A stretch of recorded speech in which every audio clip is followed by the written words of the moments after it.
ದ್ವಾಪರಯುಗ ಎನ್ನುವುದು 50ರಷ್ಟು ಜ್ಞಾನವನ್ನು ಹಾಳು ಮಾಡುವುದಕ್ಕೆ ಸಿದ್ಧವಿತ್ತು. ಆನ್ ಅಕೌಂಟ್ ಆಫ್ ದ್ವಾಪರಯುಗ 50% ಹಾಳಾದರೂ ಕೂಡ ಗೌತಮ ಋಷಿಗಳ ಶಾಪವೊಂದು ಸೇರಿತು. ಆ ಶಾಪದಿಂದಾಗಿ ಇನ್ನು 50% ಹಾಳಾಯಿತು, 100ಕ್ಕೆ 100 ಹಾಳಾಯಿತು. ಗೌತಮಸ್ಯ ಋಷೇ ಶಾಪ ಜ್ಞಾನೇ ತ್ವಜ್ಞಾನತಾಂಗತೆ. ಗೌತಮ ಋಷಿಗಳ ಶಾಪದಿಂದ ಜ್ಞಾನ ಅಜ್ಞಾನವಾಗಿ ಬಿಟ್ಟಿತು. ಅರ್ಥಾತ್ ಏನೇನು ವಿಷ್ಣು ಸರ್ವೋತ್ತಮ ಅಂತನ್ನೋ ಜ್ಞಾನ ಇತ್ತೋ ಇದು ಜ್ಞಾನವಲ್ಲ, ತಪ್ಪಿದು ಅಂತ ಎಲ್ಲರೂ ಅದನ್ನು ತಪ್ಪು ತಿಳಿದುಕೊಳ್ಳುವ ಸ್ಥಿತಿಗೆ ಬಂದ್ಬಿಟ್ರು. ಕೆಲವರನ್ನು ಬಿಟ್ಟರೆ ಏನಾಯಿತು? ಗೌತಮರು ಯಾಕೆ ಶಾಪ ಕೊಟ್ಟರು? ಗೌತಮರು ಯಾಕೆ ಶಾಪ ಕೊಟ್ಟರು ಅನ್ನುವುದಕ್ಕೆ ತತ್ವಪ್ರಕಾಶಿಕಾದಲ್ಲಿ ಸಂಕ್ಷೇಪದಲ್ಲಿ ಹೇಳಿದ್ದಾರೆ. ತತ್ವಪ್ರದೀಪ ಅಂತ ವಾಯುಸ್ತುತಿಯನ್ನು ಬರೆದ ತ್ರಿವಿಕ್ರಮ ಪಂಡಿತಾಚಾರ್ಯರು ಇದೇ ಭಾಷ್ಯಕ್ಕೆ ಬರೆದಂತಹ ಒಂದು ವ್ಯಾಖ್ಯಾನ ಟೀಕಾ, ಅದು ತತ್ವಪ್ರದೀಪಿಕ. ಆ ತತ್ವಪ್ರದೀಪದಲ್ಲಿ ಪುರಾಣದ ವಚನಗಳನ್ನು ಕೊಟ್ಟು ಕಥೆಯನ್ನು ಬರೀತಾರೆ, ವಿಸ್ತಾರವಾಗಿ ಬರೀತಾರೆ. ಆ ಕಥೆಯನ್ನು ಹೇಳಿ ಮುಗಿಸ್ತೇವೆ. ಸ್ವಲ್ಪ ಇಂಟ್ರೆಸ್ಟಿಂಗ್ ಆಗಿರ್ತದೆ. ಅಕಸ್ಮಾತ್ ಬಂದಿದೆ ಕಥೆ, ಚಂದಿದೆ ಕಥೆ. ಏನಾಯಿತು ಅಂದರೆ, ಈ ರುದ್ರದೇವರು ಮಹಾನುಭಾವರು. ಆ ರುದ್ರದೇವರು ಭಗೀರಥನು ಪ್ರಾರ್ಥನೆ ಮಾಡಿದ್ದರಿಂದ, ತಪಸ್ಸು ಮಾಡಿದ್ದರಿಂದ ಗಂಗೆಯನ್ನು ತರಬೇಕು ಅಂತ ಕೇಳಿಕೊಂಡ. ಗಂಗೆಯನ್ನು ತರಬೇಕು ಅಂತಂದಾಗ ಆಯಿತು ಅಂತ ಗಂಗೆಯನ್ನು ತಂದರು. ಆ ಗಂಗೆ ಊರ್ಧ್ವಲೋಕದಿಂದ, ಸ್ವರ್ಗಲೋಕದಿಂದ ಮತ್ತು ಮೇರು ಪರ್ವತದಿಂದ ರುದ್ರದೇವರ ಶಿರಸ್ಸಿನಲ್ಲಿ ಜಟಾಜೂಟ, ಆ ಜಟೆಯಲ್ಲಿ ಬಂದು ಗಂಗೆ ಕೂತ್ಕೊಂಡು. ಗಂಗೆ ಅಂತನ್ನೋಳು ನೀರು ಬಂದು ಕೂತಿದ್ರೆ ಜಟೆ ಹಸಿ ಆಯಿತು ಅಂತಂದರೆ ಏನು ಸಮಸ್ಯೆ ಇಲ್ಲ, ಹೆಂಡತಿಗೇನು ಸಮಸ್ಯೆ ಆಗೋದಿಲ್ಲ, ಒರೆಸೋಳಿ ಅಂತ ಹೇಳ್ತಾಳೆ ಭಾಳ. ಅಂದರೆ ಹಾಗಿಲ್ಲ. ಗಂಗಾದೇವಿ ಅಲ್ಲಿ ರುದ್ರದೇವರ ತಲೆಯಲ್ಲಿ ಆ ನೀರು ಬರುವುದರ ಜೊತೆಗೆ ಗಂಗಾದೇವಿ, ಸಾಕ್ಷಾತ್ ಗಂಗಾದೇವಿ ಅಭಿಮಾನಿ ದೇವತೆ, ಅವಳೂ ಬಂದು ಕೂತ್ಕೊಂಡಿದ್ದಾಳೆ.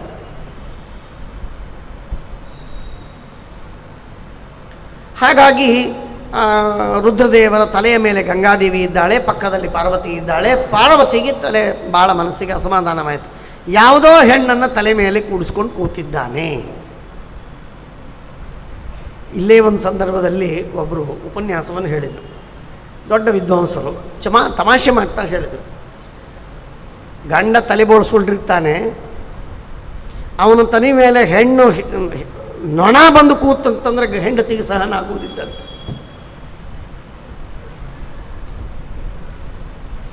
ಸತ್ಯಪ್ರಮೋದರ ಮಹಾಸಮಾರಾಧನೆ ಅಂದರೆ ಅವರು ತಮ್ಮ ಗುರುಗಳ ಮಹಾಸಮಾರಾಧನೆಯನ್ನು ಮಾಡ್ತಾ ಇರುವಾಗ ತಮಾಷೆಯಾಗಿ ಒಬ್ಬ ಪಂಡಿತರು ಮಾತಾಡಿದಂತಹ ಮಾತು ಹೇಳಿದೆ.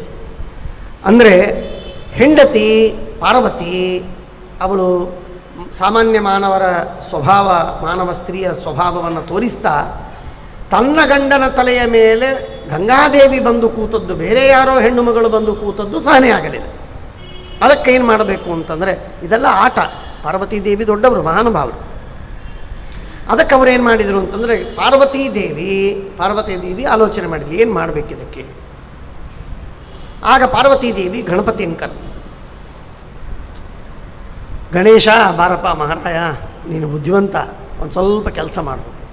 ಏನು ಕೆಲಸ ಮಾಡು? ಈ ಗಂಗಾ ಇದ್ದಾಳಲ್ಲ, ಅವಳನ್ನು ಓಡಿಸಬೇಕು. ಅವನಿಗೂ ಮಲ ತಾಯಿ, ಹಾಗಾಗಿ ಅವನು ಅದಕ್ಕೆ ತಯಾರಾದ. ತಾಯಿ ಮಗ ಇಬ್ಬರು ಕೂತ್ಕೊಂಡು ಮಾತಾಡಿದರು, ಏನು ಮಾಡಬೇಕು ಉಪಾಯ ಏನು ಮಾಡಬೇಕು ಅಂತ ಅನ್ನೋದನ್ನು ಪಾರ್ವತಿ ಗಣೇಶನಿಗೆ ಹೇಳಿದ್ಲು. ಗಣೇಶ ಹೋಗಿ ಆಗಲಿ ನಾ ಮಾಡ್ತೀನಿ ಅಂತ ಹೇಳಿ ಅದನ್ನು ಹೋಗಿ ಬಂದಿದ್ದಾನೆ. ಏನಾಯಿತು? ಕರ್ಮಧರ್ಮ ಸಂಯೋಗದಿಂದ ಆ ನಾಸಿಕದಲ್ಲಿರ್ತಕ್ಕಂಥವರು ಗೌತಮ ಋಷಿಗಳು. ಆ ನಾಸಿಕದಲ್ಲಿ ಗೌತಮ ಋಷಿಗಳಿದ್ದಾಗ ಆ ಸುತ್ತಮುತ್ತಲಿನ ಪ್ರದೇಶಗಳಲ್ಲಿ ಮಳೆ ಆಗಲಿಲ್ಲ. ಎಷ್ಟೋ ವರ್ಷಗಳವರೆಗೆ ಮಳೆ ಆಗಲಿಲ್ಲ, ಬೆಳೆ ಬರಲಿಲ್ಲ. ಋಷಿಗಳೆಲ್ಲ ಇದ್ದಾರೆ, ತಮ್ಮ ತಪಪ್ರಭಾವವನ್ನು ಕಮ್ಮಿ ಮಾಡೋದಕ್ಕೆ, ಅದನ್ನು ಖರ್ಚು ಮಾಡೋದಕ್ಕೆ ತಯಾರಿಲ್ಲ. ಹಾಗಾಗಿ ಸುಮ್ಮನೆ ಇದ್ದಾರೆ, ತಪಸ್ಸು ಬೇಕಾದಷ್ಟು ಮಾಡ್ತಾ ಇದ್ದಾರೆ, ಮಳೆ ಆಗ್ತಾ ಇಲ್ಲ, ಬೆಳೆ ಬರ್ತಾ ಇಲ್ಲ. ಆ ಒದ್ದಾಟದಲ್ಲಿದ್ದದ್ದನ್ನು ನೋಡಿ ಗೌತಮ ಋಷಿಗಳು ಆಶ್ರಮದೊಳಗೆ, ಗೌತಮ ಋಷಿಗಳು ಅವರ ತಪಪ್ರಭಾವದಿಂದ ಒಳ್ಳೆ ಮಳೆ, ಸುಭಿಕ್ಷ, ಬೇಕಾದಷ್ಟು ಧನಧಾನ್ಯಗಳೆಲ್ಲ ಸಮೃದ್ಧಿ ಇತ್ತು. ಅವರೇನು ಆಲೋಚನೆ ಮಾಡಿದರು, ಸುತ್ತಮುತ್ತ ಇರತಕ್ಕಂತಹ ಜನರಿಗೆಲ್ಲ ಬಹಳ ಋಷಿಗಳಿಗೆ ಜ್ಞಾನಿಗಳಿಗೆ ತಾನು ತೊಂದರೆ ಆಗಿದೆ, ಆದ್ದರಿಂದ ಅವ್ರನ್ನ ಬರಮಾಡ್ಕೊಳ್ಳೋಣ, ಅವರು ಇಲ್ಲೇ ಇರಲಿ ಸ್ವಲ್ಪ ದಿವಸ ಅಂತ ಹೇಳಿ ಅವರೆಲ್ಲರನ್ನು ಆಮಂತ್ರಣ ಕೊಟ್ಟು ಕರೆದರು.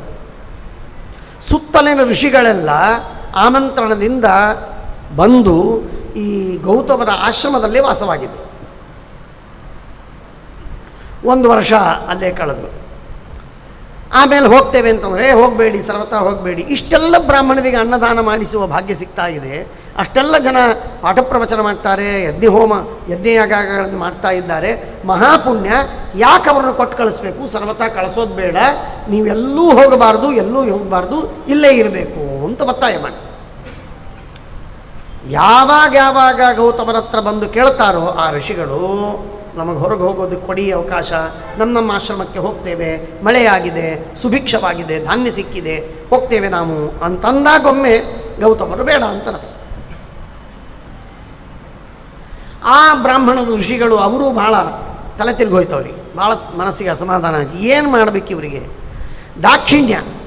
ಯಾಕೆ ದಾಕ್ಷಿಣ್ಯ? ಹೊಟ್ಟೆಗಿಲ್ಲದಿರುವಾಗ ಇವರು ಹೊಟ್ಟೆಗೆ ಕೊಟ್ಟು ವರ್ಷಗಟ್ಟಲೆ ನಮ್ಮನ್ನು ರಕ್ಷಣೆ ಮಾಡಿದ್ದಾರೆ. ಹಾಗಾಗಿ ಅವರ ದಾಕ್ಷಿಣ್ಯವನ್ನು ಭಂಗ ಮಾಡಿ ಅವರನ್ನು ತಿರಸ್ಕಾರ ಮಾಡಿ ಹೊರಗೆ ಹೋಗೋ ಹಾಗಿಲ್ಲ ಅವರಿಗೆ.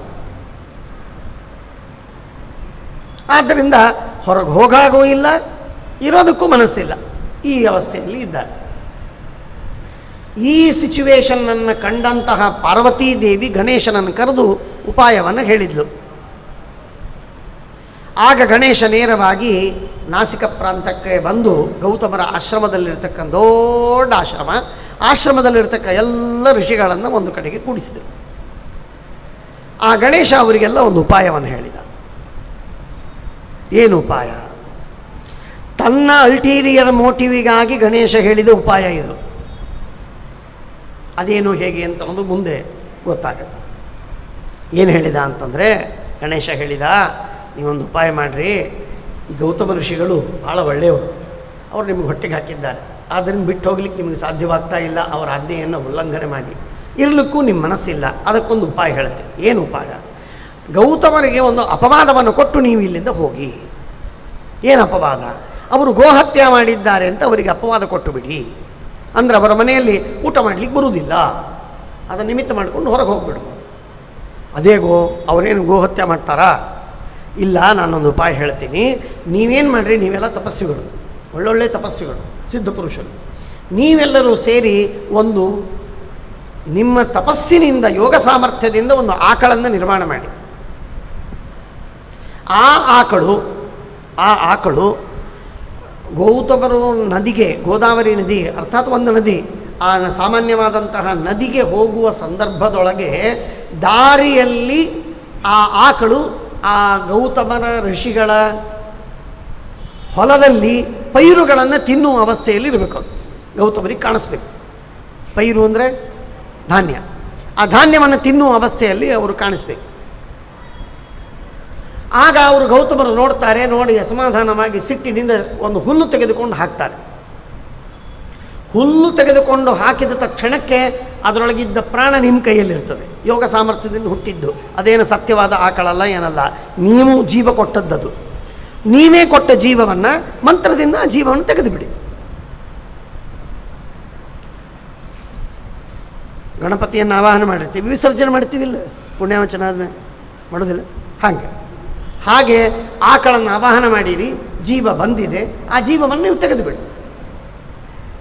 ಅವರು ಹೊಡೆಯುವುದಿಲ್ಲ, ಬಡಿಯುವುದಿಲ್ಲ, ಅವರು ಏನು ಮಾಡೋದಿಲ್ಲ. ಅವರು, ನಾನು ಹೇಳ್ತೀನಿ ಕೇಳ್ರಿ, ಅವರು ಹೊಡೆಯುವುದಿಲ್ಲ, ಆಕಳಿಗೆ ಹೊಡೆಯುವುದಿಲ್ಲ, ಹುಷ್ ಅಂತಾರೆ, ಒಂದು ದರ್ಭವನ್ನು ಇಸಿತಾರೆ, ಅಷ್ಟಕ್ಕೆ ಅದು ಆಕಳು ಸತ್ತು ಬೀಳಬೇಕು. ಆಕಳು ಸತ್ತ ಬಿದ್ದ ತಕ್ಷಣಕ್ಕೆ ನೀವು ಗೋಹತ್ಯೆ ಮಾಡಿರಿ ಅಂತ ಹೇಳಿ ಅವರ ಹತ್ರ ಹೇಳಿ ಗೋಹತ್ಯೆ ಮಾಡಿರಿ, ಆದ್ದರಿಂದ ನಿಮ್ಮ ಮನೆಯಲ್ಲಿ ನಾವು ಸರ್ವಥಾ ಊಟ ಮಾಡಲಿಕ್ಕೆ ಸಾಧ್ಯವಿಲ್ಲ ಅಂತ ಅವರಿಗೆ ಹೇಳಿ ನೀವು ಹೊರಟು ಹೋಗ್ಬೋದು. ಮುಂದಿನ ಕೆಲಸವನ್ನೆಲ್ಲ ನಾನು ನೋಡ್ಕೋತೀನಿ ಅಂತ ಗಣೇಶ ಹೇಳಿದ. ಆ ಋಷಿಗಳೆಲ್ಲರನ್ನು ಸೇರಿಸಿ ಒಂದು ದೊಡ್ಡ ಕಾಂಗ್ರಿಗೇಷನ್ ಮಾಡಿ ಅದರೆಲ್ಲರ ಹೇಳಿ ಋಷಿಗಳು ಆಯಿತು ಅಂತ ಹೇಳಿ, ಗಣೇಶ ಬಂದದ್ದು ಬ್ರಹ್ಮಚಾರಿ ವೇಷದಿಂದ, ಸಣ್ಣ ಬಾಲಬ್ರಹ್ಮಚಾರಿಯ ವೇಷದಿಂದ ಬಂದಿದ್ದ, ಬಂದು ಹೇಳಿ ಹೋದ. ಋಷಿಗಳೆಲ್ಲ ಉತ್ಸಾಹದಿಂದ ಭಾರಿ ಸಂತೋಷಪಟ್ಟು ಆಯ್ತು, ಫಸ್ಟ್ ಕ್ಲಾಸ್, ಉತ್ತಮವಾದ ಉಪಾಯ ಅಂಥೇಳಿ ತಮ್ಮ ತಪೋಬಲದಿಂದ ಒಂದು ಆಕಳನ್ನು ನಿರ್ಮಾಣ ಮಾಡಿದರು. ಆಕಳು ಹೊಲದಲ್ಲಿ ಮೇಯೋದಕ್ಕೆ ಬಿಟ್ಟರು. ಆಕಳು ಆ ಪೈರುಗಳನ್ನು ತಿಂತಾ ಇತ್ತು. ಗೌತಮರು ನೋಡಿದರು. ನೋಡಿದ ತಕ್ಷಣ ಸಿಟ್ಟು ಬಂತು. ದರ್ಭವನ್ನೆತ್ತಿ ಹಾಕಿದರು. ಹುಷ್ ಅಂತ ಬೈದರು. ಬೈದ ತಕ್ಷಣಕ್ಕೆ ಆಕಳು ಸತ್ತು ಬಿತ್ತು. ಅಯ್ಯೋ, ಸತ್ತು ಬಿತ್ತೆ ಆಕಳು ಅಂತ ಭಾಳ ದುಃಖಪಟ್ಟಿದ್ದಾರೆ ಗೌತಮ ಋಷಿ. ಅಷ್ಟೊತ್ತಿಗೆ ಗುಜು ಗುಜು ಗುಜು ಗುಜು ಮಾತಾಡಿ ಎಲ್ಲ ಋಷಿಗಳು ಬಂದು, ಸ್ವಾಮಿ ನಾವು ಇನ್ನು ಹೋಗಿಬಿಡ್ತೀವಿ, ಗೋಹತ್ಯೆ ಮಾಡಿರಿ, ನಿಮ್ಮ ಮನೆಯಲ್ಲಿ ಹೇಗೆ ಊಟ ಮಾಡೋದು, ಸರ್ವತಾ ನಿಮ್ಮ ಮನೆಯಲ್ಲಿ ಇರುವುದಿಲ್ಲ, ಆಶ್ರಮದಲ್ಲಿ ಊಟ ಮಾಡೋದಿಲ್ಲ, ನಾವು ಹೋಗ್ತೀವಿ ಅಂತ ಹೊರಟೇ ಹೋಗಿಬಿಟ್ರು. ಋಷಿಗಳೆಲ್ಲ ಹೋಗಿಬಿಟ್ರು, ಒಬ್ಬರು ಉಳಿಲ್ಲ. ಇಷ್ಟಾದ ಮೇಲೆ ಇನ್ನು ಗಣೇಶನ ಉದ್ದೇಶ, ಪಾರ್ವತಿಯ ಉದ್ದೇಶ ಕೆಲಸ ಸಾಧಿಸಬೇಕೀಗ. ಏನಾಯಿತು? ಆ ಗೌತಮ ಋಷಿಗಳು ಆಲೋಚನೆ ಮಾಡ್ತಾರೆ, ತಪಸ್ಸನಲ್ಲಿ ಧ್ಯಾನ ಮಾಡ್ತಾ ಮಾಡ್ತಾ ವಿಚಾರ ಮಾಡ್ತಾರೆ, ನಾನು ಏನೂ ಮಾಡಿಲ್ಲ, ದಂಡ ತಗೊಂಡು ಹೊಡೆದ್ರೇ ಆಕಳು ಸಾಯುವುದಿಲ್ಲ, ಎಂಥ ದನ ಗಟ್ಟಿ ಇರ್ತದದು, ಅಂಥದ್ದು ಬರೀ ದರ್ಭವನ್ನು ಹಾಕಿದ್ದಕ್ಕೆ, ಹುಷ್ ಅಂದದ್ದಕ್ಕೆ ಸತ್ತಿದೆ ಅಂತಂದರೆ ಇದು ಏನು ಬ್ರಾಹ್ಮಣರಿದ್ದಾರಲ್ಲ ಋಷಿಗಳು, ತಪಸ್ಸು ಭಾಳ ಹೆಚ್ಚಾಗಿದೆ ಅವರಿಗೆ, ಅವರ ಆ ವೇದಜ್ಞಾನ ತಪಸ್ಸು ಹೆಚ್ಚಾದದ್ದಕ್ಕೆ ಅಹಂಕಾರದಿಂದ ಮಾಡಿದ್ದಿದು ಅಂತ ಅವರಿಗೆ ಜ್ಞಾನವಾಗಿ ಬಿಡ್ತವ್ರಿಗೆ, ಗೊತ್ತಾಗ್ಬಿಡ್ತವ್ರಿಗೆ. ಮಹಾನುಭಾವರು ಅವರಿಗೇನು ಗೊತ್ತಾಗೋದು? ಆಲೋಚನೆ ಮಾಡಿದರು, ಆಯಿತು ಗೊತ್ತಾಯ್ತು, ಇನ್ನೇನು ಮಾಡಬೇಕು, ಹಾಗಾದರೆ ಏನು ಮಾಡಬೇಕು, ಹಾಗಾದರೆ ಏನು ಮಾಡಬೇಕು ಅಂತಂದಾಗ ಅವರು ಬಂದು ಹೇಳ್ತಾರೆ, ಏನಿಲ್ಲ, ಇಲ್ಲಿ ರುದ್ರದೇವರ ತಲೆಯ ಮೇಲಿರ್ತಕ್ಕಂತಹ ಗಂಗಾ ನದಿಯನ್ನು ಇಲ್ಲಿ ಹರಿಸಿ, ಆಗ ಆಕಳು ಬದುಕುತ್ತದೆ, ಆಕಳು ಕೊಂದ ಪಾಪ ನಿಮಗೆ ಹೋಗ್ತದೆ, ನಿಮ್ಮ ಉದ್ಧಾರವಾಗ್ತದೆ, ನಿಮಗೆ ಗೋಹತ್ಯಾ ದೋಷ ಬರುವುದಿಲ್ಲ. ಅವಶ್ಯವಾಗಲಿ ಅಂತಂದರು. ತಪಸ್ಸು ಮಾಡಿದರು, ರುದ್ರದೇವರನ್ನು ಪ್ರಾರ್ಥನೆ ಮಾಡಿದರು. ರುದ್ರದೇವರಿಗೆ ಬೇಡಿಕೊಂಡರು, ನಿಮ್ಮ ತಲೆಯಲ್ಲಿರುವಂಥ ಗಂಗಾ ನದಿಯನ್ನು ಕೆಳಗಿಳಿಸಿ. ಆಯಿತು ಅಂತೇಳಿ ರುದ್ರದೇವರು ಗಂಗಾ ನದಿಯನ್ನು ಕೆಳಗಿಳಿಸಿದರು. ಇದು ಪಾರ್ವತಿಗೆ ಗಣೇಶನಿಗೆ ಬೇಕಾಗಿತ್ತು. ಆಗ ಗಂಗಾ ಕೆಳಗಿಳಿದು, ಗಂಗಾ ಕೆಳತಾಗ ಇವರಿಬ್ಬರು ಅಪ್ಪ ತಾಯಿ ಮಗ ಇಬ್ಬರು ಖುಷಿ, ಪರಸ್ಪರವಾಗಿ ಪೇಡೆ ಹಂಚಿಕೊಂಡು ತಿಂತಾ ಇದ್ದಾರೆ. ಗಂಗಾ ಕೆಳಗಿಳಿದು, ಗಂಗಾ ಕೆಳಗಿಳಿದದ್ದೇ ಬಂದು ಅದು ಆಕಳಿನ ಮೇಲೆ ನೀರು ಹರಿತು, ಆಕಳು ಬದುಕಿಬಿಟ್ಟು. ಆದ್ದರಿಂದಲೇ ಗೋ ಆಕಳು, ಅದರ ಪ್ರಾಣವನ್ನು ಕೊಟ್ಟಂತಹ ವಾರಿ ನೀರು, ಗೋ ಆಕಳಿನ ಪ್ರಾಣವನ್ನು ಕೊಟ್ಟ ವಾರಿ ನೀರು, ಆದ್ದರಿಂದ ಗೋದಾವರಿ, ಗೋದವಾರಿ. ಅದು ವ್ಯತ್ಯಾಸವಾಗಿ ಪುರುಷೋದರಾದಿತ್ವ ಸಾಧು ಇತ್ಯಾದಿಯಾಗಿ ಹೇಳ್ತಾರೆ. ಆ ರೀತಿಯಾಗಿ ವ್ಯತ್ಯಾಸವಾಗಿ ನಿರ್ವಚನತ್ವ ಗೋದಾವರಿ ಅಂತ ಆಗಿದೆ. ಮೊಟ್ಟ ಮೊದಲು ಬಂದದ್ದು ಆ ಗಂಗಾ, ಹಾಗಾಗಿ ಅದಕ್ಕೆ ಗಂಗಾ ಅಂತ ಕರೀತಾರೆ. ಅದೇ ಗಂಗಾ ಇಲ್ಲಿ ಬಹಳ ದಿನಗಳ ನಂತರ ಬಂದಿದ್ದರಿಂದ ಇದಕ್ಕೆ ವೃದ್ಧ ಗಂಗಾ ಅಂತೂ ಹೆಸರು. ಗೋದಾವರಿಗೆ ಇನ್ನೊಂದು ಹೆಸರು ವೃದ್ಧ ಗಂಗಾ, ಗೋದಾವರಿ. ಆ ನೀರು ಗಂಗಾ ನದಿ ಹರಿತು, ಆಕಳ ಮೇಲೆ ಬಂತು, ಆಕಳು ಬದುಕಿಬಿಟ್ಟಿತು. ಗೌತಮ ಋಷಿಗಳ ಶಾಪ ಪರಿಹಾರವಾಯಿತು. ಗೋಹತ್ಯೆ ಮಾಡಿದ ಪಾಪ ಅಂತನ್ನೋದು ಅದು ಎಲ್ಲ ಪರಿಹಾರವಾಯಿತು, ಮನಸ್ಸಿಗೆ ಸಮಾಧಾನವಾಯಿತು, ಎಲ್ಲ ಮುಗೀತು. ಆದರೆ ಆಗ ಗೌತಮ ಋಷಿಗಳು ಆಲೋಚನೆ ಮಾಡ್ತಾರೆ, ಎಲ್ಲ ಋಷಿಗಳ, ನೀವು ಎಲ್ಲರೂ ಇಲ್ಲಿದ್ದು ಸುಖವಾಗಿ ಊಟ ಮಾಡಿ ನನಗೂ ಪುಣ್ಯ ಬರುತ್ತದೆ, ನಿಮ್ಮ ಸಾಧನೆಯೂ ಆಗತ್ತೆ ಅಂತ ನಾನು ನಿಮ್ಮನ್ನೆಲ್ಲ ಸಂತೋಷದಿಂದ ನಾನು ಇಲ್ಲಿ ಇಟ್ಕೊಂಡ್ರೆ, ವಿನಾಕಾರಣವಾಗಿ ನನಗೆ ನೀವು ಅಪವಾದವನ್ನು ಕೊಟ್ಟರೆ, ಗೋಹತ್ಯೆ ಮಾಡಿದ್ದೀನಿ ಅಂತ. ಈ ಅಪವಾದವನ್ನು ಕೊಟ್ಟದ್ದಕ್ಕೆ ನಿಮಗೆ ಹೇಗೆ ಸಾಧ್ಯವಾಯಿತು? ನಿಮ್ಮ ತಪಸ್ಸು, ನಿಮ್ಮ ವೇದದ ವೇದಜ್ಞಾನ ಇದ್ದದ್ದಕ್ಕಾಗಿ ನೀವು ಗೋ ನಿರ್ಮಾಣವನ್ನು ಮಾಡಿ ಅದರ ಸತ್ತದ್ದನ್ನು ಸತ್ತ ನಾಟಕವನ್ನು ಮಾಡಿ ನನಗೆ ದೋಷವನ್ನು ಹೊರಿಸಿದ್ದೀರಿ. ಆದ್ದರಿಂದ ನಿಮಗೆ ಜ್ಞಾನ ಲೋಪವಾಗಲಿ ಎಂದಾಗಿ ಗೌತಮ ಋಷಿಗಳು ಶಾಪ ಕೊಟ್ಟರು. ಹಾಗಾದರೆ ದ್ವಾಪರ ಯುಗದ ಪ್ರಭಾವದಿಂದ 50% ಜ್ಞಾನ ಲೋಪವಾಗಿದ್ದರೆ, ಗೌತಮ ಋಷಿಗಳು ಕೊಟ್ಟ ಶಾಪದ ಪ್ರಭಾವದಿಂದ ಇನ್ನೂ 50 ಭಾಗದಷ್ಟು ಜ್ಞಾನದ ಲೋಪವಾಯಿತು. ಹಾಗಾಗಿ ಗೌತಮಸ್ಯ ಋಷೇಹೇ ಶಾಪಾತ್ ಜ್ಞಾನೇ ತ್ವಜ್ಞಾನತಾಂ ಗತೆ, ಜ್ಞಾನ ಪೂರ್ಣವಾಗಿ ನಾಶವಾಯಿತು, ಅಜ್ಞಾನವಾಯಿತು.